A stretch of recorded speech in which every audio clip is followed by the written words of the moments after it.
안녕하세요. 네. 환자분. 당뇨를 처음 진단받게 되셔서 오늘 교육받으러 오셨습니다. 당뇨병에 관해서 어떤 점이 제일 궁금하실까요? 예, 저는 당뇨를 처음 진단받아서 주변에서 먹는 건 이제 끝났다고 얘기를 하는데 어떻게 음식을 먹어야 할지 이게 궁금해서 여쭤보러 왔습니다. 당뇨병 환자들은 식품 교환표라는 걸 이해하시면 보다 유연하게 식사가 가능하세요. 식품 교환표가 뭐냐면 여러 가지 식품들이 있는데 영양소가 비슷한 것끼리 묶어놓은 표를 말하고요. 한국인들이 주식으로 주로 먹는 곡류군, 그리고 반찬으로 먹는 어육류, 채소, 간식으로 먹는 과일, 우유, 요리할 때 쓰는 지방군으로 나뉘어요. 체격에 맞는 열량을 제가 계산을 해드리면 열량별로 어느 정도 음식을 먹을 수 있는지 알 수 있거든요. 그 음식의 양을 기억을 하면 다른 음식과 교환해서 드실 수 있기 때문에 보다 유연한 식사가 가능해지시는 거예요. 제가 차근차근 알려드려 볼게요. 먼저 곡류군. 곡류군은 한국 사람들이 주로 밥으로 많이 먹는 음식이죠. 곡류군 한 단위는 밥 3분의 1공기 가 대표적인 양입니다. 평소에 식사량이 어느 정도 되시나요? 3분의 2 정도. 이 정도? 예. 제가 계산한 칼로리도 한 3분의 2공기 정도 한 끼니에 드시면 적당할 것 같아요. 그러면 곡류군 한 공기가 밥 3분의 1공기니까 3분의 2공기는 곡류군 몇 단위가 되는가요? 2단위. 예. 잘 이해하셨어요. 그러면 곡류군 3단위는? 한공기. 맞습니다. 이렇게 이해하시면 돼요. 예. 그런데 우리가 밥을만 먹는 게 아니에요. 그렇죠? 다른 음식도 식사로 대신할 수 있어요. 예를 들면 밥 대신에 빵을 먹거나 시리얼을 먹는 사람도 있고, 그다음에 국수를 먹을 때도 있어요. 한 끼니에 곡류군 2단위를 드시고 계시니까 아침에 밥 대신에 식빵을 드신다면 몇 장 드시면 될까요? 2장. 네. 그리고 국수를 드신다면 밥 공기로 이렇게 한 공기 정도 드시면 되는 거고요. 그리고 또 간식에도 곡류군이 있거든요. 빵을 간식으로 드실 수도 있고 크래커나 감자, 고구마, 옥수수, 밤, 떡 이런 것들 간식으로 드실 수가 있어요. 맨날 드시는 간식은 아니지만 예기치 않게 요즘 겨울이니까 고구마를 반 개 정도 드셨어요. 그러면 곡류군 한 단위를 드신 거죠? 그러면 저녁밥을 어떻게 해야 할까요? 기존의 3분의 2공기에서 한 단위를 미리 땡겨 드셨다고 생각하고 이 정도만 드시면 적당해요. 그렇게 감안하고 드시면 되고, 또 한 가지 기억해 두셔야 될 것이 우리가 반찬으로 드시는 음식 중에서도 곡류군 음식이 있어요. 예를 들면 감자라든지 감자채 볶음, 감자국 이런 거 드실 수도 있고, 묵 반찬, 잡채, 당면 반찬 같은 것이 있거든요. 그래서 밥을 이 정도 드시면서 감자채 볶음이 맛있어서 한 접시 드셨어요. 그러면 밥을 이 정도 드신 게 되거든요. 혈당이 많이 오르는 거예요. 감자 반찬이 있다면 밥을 어떻게 해야 될까요? 3분의 1만 먹어야지. 네, 조금 줄여서 드시면. 네, 맞아요. 그렇게 감안해서 드시면 되는데 그런 반찬이 감자, 묵, 당면이 있다는 거 기억해 주셔야 되고요. 그다음에 어육류군, 반찬으로 단백질이 있는 어육류군을 드시게 돼요. 고기는 탁구공 크기로 한 토막, 소든 돼지든 닭이든 같아요. 탁구공 크기로 한 토막, 생선도 한 토막 이 정도, 두부는 6분의 1모 이 정도, 계란은 하나 정도, 콩은 2스푼 정도가 이제 어육류군 한 단위라서 몇 끼 한두 단위 정도를 드시면 되는데, 또 기억하셔야 될 게 이렇게 기름기가 많은 부분도 있어요. 닭고기나 삼겹살, 비엔나 소시지 이런 거는 포화지방이 많아서 혈관을 좀 지저분하게 만들 수 있기 때문에 자주 드시지 않게 주의를 하셔야 됩니다. 그 다음에는 채소군이에요. 채소는 중요한 점이 섬유질이 많기 때문에 혈당의 완만한 상승을 하는 걸 도와줘요. 똑같이 이 정도의 식사를 하더라도 채소 없이 밥만 드시면 상대적으로 혈당이 빨리 올라갔다 빨리 떨어지는데, 채소랑 같이 드시면 채소가 섬유질이 많죠. 한마디로 좀 질기기 때문에 소화가 천천히 되고 밥도 함께 천천히 소화가 되는 거예요. 그래서 혈당이 천천히 올라갔다 천천히 떨어지는 걸 도와줘요. 그래서 당뇨 있는 분들은 채소를 충분하게 드시는 게 좋은데 한 끼니에 한 2접시 이상 충분히 드시는 게 좋습니다. 근데 채소를 드실 때도 알아두셔야 될 점이 있어요. 예를 들면 이런 채소 있을 수 있어요. 단호박, 그다음에 뭐 도라지나 우엉, 연근, 당근 같은 채소는 채소임에도 불구하고 탄수화물이 좀 있거든요.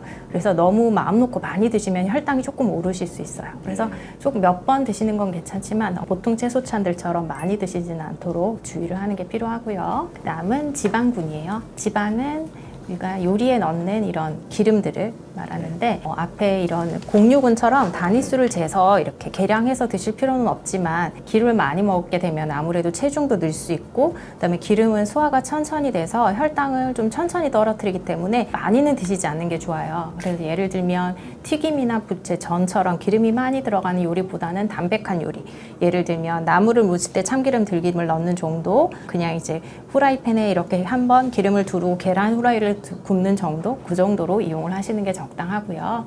간식으로 혹시 땅콩이나 아몬드 같은 견과류를 가끔 드실 때도 있으실까요? 드시면 아몬드는 한 몇 알 정도 드시나요? 한 10알 정도 정도. 네, 그 정도가 적당한 양이에요. 그래서 몸에 좋은 불포화 지방이 많은 견과류긴 한데 너무 많이 먹으면 이것도 또한 기름이라서 칼로리도 있고 살도 찌실 수 있거든요. 그래서 밥 숟가락 위에 이렇게 싹 올라가는 정도, 아몬드는 정확하게 말씀드리면 한 8알 정도, 땅콩은 10알 정도, 브라질 너트도 요즘 많이 드시더라고요. 그것은 한 2알 정도 드시는 게 적당한 양입니다. 다음은 우유분이에요. 우유나 저지방 우유나 이런 것들을 이제 하루에 한 번 정도는 드시는 게 좋은데 한 번 드실 때 적당한 양이 조그만 팩 200ml 우유 하나나 아니면 저지방 우유 하나 아니면 무가당주 우유 하나 아니면 요플레를 드신다면 딸기 맛이나 이렇게 설탕이 들어있는 요플레 말고 플레인 요플레도 있거든요. 그런 것들은 조그만 거 2개 정도 드시면 되고, 그리고 다음은 과일이에요. 과일은 당분이 많은 건 사실인데 과일에만 들어있는 비타민이나 무기질도 있기 때문에 당뇨 환자들도 적당량을 드실 수 있으세요. 자주 드시는 과일이 있으실까요? 네, 저는 사과를 매일 먹습니다. 일에 적당한 섭취량은 사과의 경우는 3분의 1개 정도예요. 그래서 여기 표를 보시면 여러 가지 과일이 있잖아요. 그렇죠? 토마토는 큰 것 2개, 방울토마토는 한 20개 정도, 파인애플은 저렇게 한 3조각, 수박은 1조각, 딸기는 7개 이런 식으로 일회 섭취량이 있어요. 모든 과일을 다 드실 수 있지만 각각 과일별로 포함되어 있는 당분이 다르기 때문에 좀 덜 단 과일은 많이 드실 수 있고 단 과일은 적게 드실 수 있는 그런 이치거든요. 근데 과일마다 드실 수 있는 양을 기억해 두시면은 자유롭게 드실 수 있는 거예요. 그리고 과일을 드시는 시간도 중요하세요. 식사하고 보통 디저트로 바로 드시는 분들도 많은데 그렇게 되면 식사로 이제 혈당이 올라가고 과일까지 합쳐지면 한꺼번에 너무 혈당이 많이 올라가게 되겠죠. 당뇨 환자는 식사랑 식사 사이에 중간에 한 2시간 앞뒤로 2시간 정도 띄우고 과일을 드시는 게 적당한 시간이시고요. 오늘 들으신 것처럼 식품 교환표를 잘 이해하신다면 앞으로 꼭 밥이 아니라 다른 종류의 음식을 드실 때도 올바른 방법으로 유연하게 식사를 하실 수 있어서 유용하실 겁니다. 앞으로 잘 지키도록 하겠습니다. 네, 수고하셨습니다. 예. 안녕하세요. 안녕하세요. 오늘은 가공식품 섭취할 때 있어서 영양정보 활용 방법에 대해서 알아보도록 할게요. 영양 성분표는 식품 라벨을 보면 영양 정보가 표시되어 있고 보통 영양 정보에는 영양 성분이 어떤 영양 성분이 얼마만큼 들어있는지를 알 수 있어요. 표시 기준 분량이라고 해서 이 식품 성분에 포함된 100ml당 아니면 100g당 포장 안에 있는 제품의 양을 확인할 수 있고 영양 성분을 통해서는 어떤 영양소가 얼마만큼 들어있는지 확인할 수 있어요. 영양 정보를 확인하고 보통 드시기도 하고 칼로리를 보고 드시기도 하는데 보통은 이거를 어떻게 활용해야 될지 그리고 식품을 선택할 때 어떤 제품이랑 어떻게 비교해야 될지 잘 모르는 경우가 많아요. 그래서 오늘은 영양 정보를 활용하고 내가 어떻게 적합한 식품을 찾는지 오늘 알아보면 좋을 것 같아요. 그러면 컵라면부터 보도록 할게요. 컵라면의 영양 정보를 확인하면 표시 기준 분량에서 총 내용량을 확인할 수 있고 이 식품을 다 먹었다고 가정하면 110g에 칼로리는 490칼로리, 탄수화물은 73g을 먹었다고 생각할 수 있어요. 탄수화물은 보통 소화 흡수가 빠르기 때문에 식후 한두 시간 후에 혈당에 영향을 많이 줘요. 평상시에 밥에다 반찬 골고루 드셨을 때보다는 라면을 먹었을 때 이제 식후 혈당이 더 올라가는 것처럼 보이셨을 수도 있어요. 그런데 이제 라면도 종류별로 칼로리가 다르고 예를 들면 같은 신라면의 경우에는 뒤에 영양 정보를 확인하면 탄수화물 신라면 같은 경우에는 이제 면의 종류에 따라서 탄수화물 79g, 겉면은 68g으로 면의 종류에 따라서도 탄수화물의 양이 다른 거를 확인할 수 있어요. 그래서 김밥이라든지 삼각김밥을 추가하게 되면 여기 영양 정보를 보시면 탄수화물 54g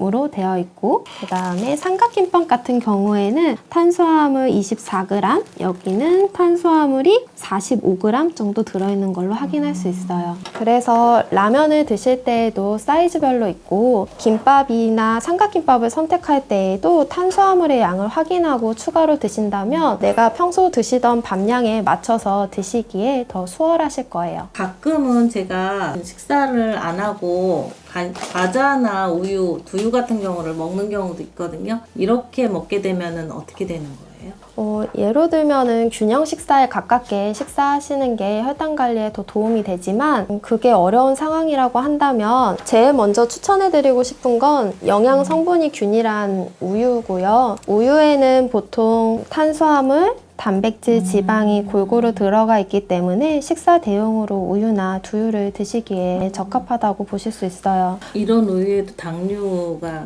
포함이 되어 있네요. 맞아요. 우유에서 보실 때에는 네. 탄수화물이 일단은 들어있고, 보통은 이제 많은 환자분들이 영양 정보를 보기 전에는 과일만 탄수화물이 있다고 생각을 하세요. 근데 우유나 유제품에도 탄수화물이 있다는 거를 알고 가시면 좋을 것 같고, 보통 탄수화물 밑에 보시면 당류라고 적혀 있는데, 이 당류는 이당류랑 그 다음에 단당류를 포함해서 당류라고 표시를 해요. 근데 당류 같은 경우에, 단순당 같은 경우에는 보통은 구조가 단순하기 때문에 소화 흡수가 빨라서 혈당을 급격하게 올리고 있어요. 그래서 당류의 함량을 보고 유제품을 선택하실 때에도 고려해서 드시면 도움이 되실 것 같아요. 근데 저는 이렇게 바나나 우유 이런 거를 좀 좋아하거든요. 바나나 우유의 영양 정보를 확인하시면 당류가 같은 미리수여도 19g 정도 들어있는 걸 확인하실 수 있고, 딸기 우유 같은 경우에는 당류가 17g, 초코 우유 같은 경우에는 당류가 17g, 이렇게 함량이 들어있는 걸 확인하실 수 있어요. 식품을 선택하실 때 당류를 같이 함께 확인하시면 혈당 관리하는데 더 도움이 되실 거예요. 네. 그러면 이제 즐겨 드셨던 간식 중에서 과자를 같이 한번 보도록 할게요.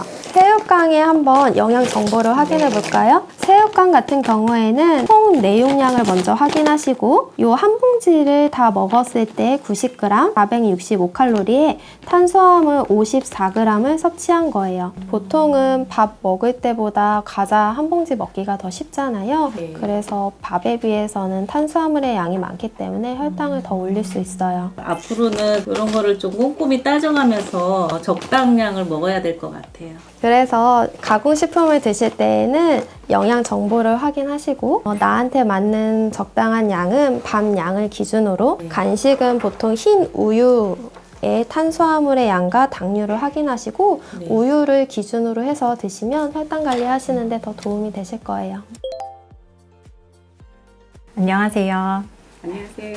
환자분 예전에 당뇨병 식사 교육 받으신 경험이 있으시더라고요. 근데 오늘 다시 오시게 된 계기가 있으실까요? 네, 있습니다. 불규칙한 식사 습관 때문에 혈당 조절이 잘 안 되고요. 그래서 선생님 말씀 들어보려고 신청을 했습니다. 그러면 최근에 식사 어떻게 하고 계신지 몇 가지 간단하게 조사부터 하겠습니다. 네. 식사는 하루에 몇 번 하시나요? 2번이나 3번인데요. 아침 겸 점심 먹고요. 점심이나 저녁은 주로 편의점이나 아니면 외식을 하게 됩니다. 그리고 저녁 식사는 주로 어떤 메뉴를 드시게 되세요? 저녁에는 외식을 주로 하고 있어요. 예. 외식 메뉴로는 주로 네. 어떤 걸 자주 드셨을까요? 곱창이나 불고기나 육류 종류를 많이 하고 있고요. 저녁 드시고 난 후에 간식 드시는 것도 있으신가요? 네, 제철 과일을 주로 먹고 있어요. 그러면 요즘에는 무슨 과일을 어느 정도 드셨나요? 사과 정도는 1개 정도 먹고요. 포도는 1송이. 그리고 야식을 드시는 경우도 있으실까요? 네, 야식은 치킨이나 피자 주에 몇 회 정도 드시게 되시죠? 주 1회, 2회 정도 되는데요. 혹시 야식을 드신 다음 날 아침 네. 식사를 거르게 되시진 않으세요? 거르게 돼 더부룩하고 속이 편하지 않더라고요. 네, 알겠습니다. 식사 조사는 여기까지 됐고요. 지금부터 이제 식사 교육 해드릴게요. 네. 먼저 식사가 불규칙하다고 하셨어요. 네. 그런데 규칙적으로 식사를 하면 혈당도 식사에 의해서 올라가는 거기 때문에 이렇게 규칙적으로 올라갔다 내려갔다 하게 되죠. 네. 그렇지만 불규칙하게 식사를 하게 되면 아침 식사를 거르면 저혈당 위험이 있고 네. 그 후에는 또 과식을 하게 되니까 고혈당의 위험이 있어서 혈당 조절이 어려워요. 그래서 가능하면 새끼 식사를 규칙적으로 하시는 게 권장이 되고요. 일을 하시고 계시기 때문에 식사 시간 조절이 마음대로 안 되실 수 있어요. 식사 양이나 메뉴가 너무 불규칙적이면 혈당 관리가 어려우실 수 있으세요. 아침 식사를 제일 모범적으로 한다면 밥에 어육류, 채소를 골고루 드시는 게 맞아요. 그렇지만 이게 어렵다면 간편 식사로 식사를 하실 수도 있으세요. 그래서 아침을 꼭 챙겨 드시는 걸 권장을 해요. 가장 좋은 건 밥과 어육류 반찬, 채소가 갖춰진 골고루 드시는 식사세요. 그렇지만 일을 하고 계시기 때문에 아침에 식사 준비가 바쁘실 수 있죠. 이것이 어려우면 밥 대신에 고구마, 그리고 삶은 계란, 오이처럼 이렇게 간편식으로 드시는 방법도 있으시거든요. 이 정도도 준비하시기 어려울 수 있어요. 바쁘니까. 그렇다면은 당뇨 환자용 식사 대용품도 있거든요. 그래서 이런 것들을 이용해 보실 수도 있고요. 아침 식사는 간단하게라도 꼭 하시는 것을 권장을 드립니다. 그다음에는 점심 식사예요. 점심 식사는 주로 이제 외식을 많이 하시게 된다고 하셨어요. 네, 그래서 저녁도 마찬가지인데 마찬가지로 이렇게 밥에 어육류 반찬, 채소 반찬을 골고루 드시는 게 가장 좋겠지만 그게 어려워서 이제 외식을 하게 될 경우가 생긴다면 고려해야 될 점들이 있어요. 먼저 탄수화물, 어육류, 채소가 골고루 들어간 균형 식사인가? 그리고 외식 메뉴에 어느 정도 불가피하기는 하지만 너무 단순당이나 지방이 많지는 않은지, 그리고 예전에 교육받으신 식사량 기억하시죠? 나에게 적당한 밥량과 반찬량이 있었어요. 그 양이 이제 부합되는 식사인지 고려를 해야 되거든요. 그래서 예를 들어서 외식을 한다면 아까 순댓국을 자주 드신다고 하셨는데 순댓국은 기름도 많고 채소가 거의 포함되지 않은 식사죠. 맞아요. 가능하면 한식 뷔페 같은 곳에 가면 밥과 이제 골고루 채소를 드실 수 있으니까 이런 것들을 이용하거나 아니면 한식 메뉴 중에서는 사실 대표적으로 비빔밥이 좋은 메뉴예요. 어육류에 포함되는 계란, 야채도 풍부하게 포함되어 있고 그리고 고추장 양을 조절을 하면은 너무 짜지 않은 식사도 될 수 있기 때문에 이제 권장을 하고요. 그리고 아까 고기도 자주 드신다고 하셨어요. 그런데 곱창같이 기름이 많은 육류보다는 가능하면 기름이 적은 가브리살이나 갈매기살은 씹는 느낌은 좋지만 삼겹살이나 곱창보다는 지방 함량이 낮고 고기를 시키실 때 주의하실 점은 보통은 이제 식사는 나중에 시키시고 고기부터 1인분 이상 시켜서 이제 배를 채운 다음에 후식으로 밥을 드시게 되면 과식할 수 있기 때문에 처음부터 밥이랑 같이 시켜서 나의 적당한 밥을 드시면서 고기는 1인분 이내로 그리고 채소도 충분히 많이 같이 드시면 그래도 건강한 식사가 될 수 있어요. 그리고 중식을 드시게 되실 수도 있어요. 중식은 사실 이제 기름도 많고 단순당도 많이 들어가 있는 메뉴라서 당뇨 식사 관리에서 그렇게 권장되는 메뉴는 아니에요. 그렇지만 부득이하게 드시게 된다면 그냥 자장면보다는 간짜장을 시키게 된다면 소스를 조절을 할 수 있으니까 조금 더 바람직하고 그것보다는 오히려 짬뽕이 나으실 수 있어요. 짬뽕에는 저희가 다 먹지는 않지만 양배추나 뭐 당근이나 배추나 이런 채소가 굉장히 푸짐하게 들어가 있고 어육류가 되는 오징어도 들어가 있고 주의할 점은 면을 다 드시게 되면은 한 자분 식사량이 많으실 수 있어요. 면은 한 3분의 1 정도는 건져내고 그리고 이제 짬뽕을 드실 때 중요한 점은 또 국물에 대한 유혹이 있는데 국물은 가급적이면 몇 숟가락 정도만 떠 드시고 다 드시지는 않는 것이 권장이 되죠. 그리고 저녁 식사 후에 아까 과일을 드신다고 하셨어요. 그래서 과일도 하루에 한 번은 드시는 것이 바람직한 간식이지만 드시는 양이 좀 많으신 것 같아요. 그래서 한 번에 드시기 적당한 양을 알려드릴게요. 포도도 아까 한 송이 정도 드신다고 하셨는데 19알 정도. 조그만 포도는 19알. 근데 요즘에 샤인머스켓이나 알이 굵은 포도들도 많아요. 그것들은 한 10알 내외가 될 수가 있고 배도 4분의 1개. 저녁에 드시는 과일은 이 정도로 드시는 것을 추천을 드리고요. 그리고 오후라서 뭔가 이제 씹는 간식이 필요하실 수도 있어요. 달지 않은 크래커 조그만 것 한 봉이나 아니면은 견과류도 추천드려요. 견과류는 아몬드 한 8알 정도, 브라질 너트는 한 2알 정도 드시면 공복감도 해결이 되고 씹는 느낌도 있고 그다음에 건강에 좋은 불포화 지방산도 많기 때문에 추천드릴 수 있는 간식입니다. 네, 선생님 말씀을 들으니까 제 문제점이 무엇인지 알 것 같네요. 말씀해 주신 대로 잘 실천해 보겠습니다. 네. 감사합니다. 우리는 당뇨병 교육자입니다.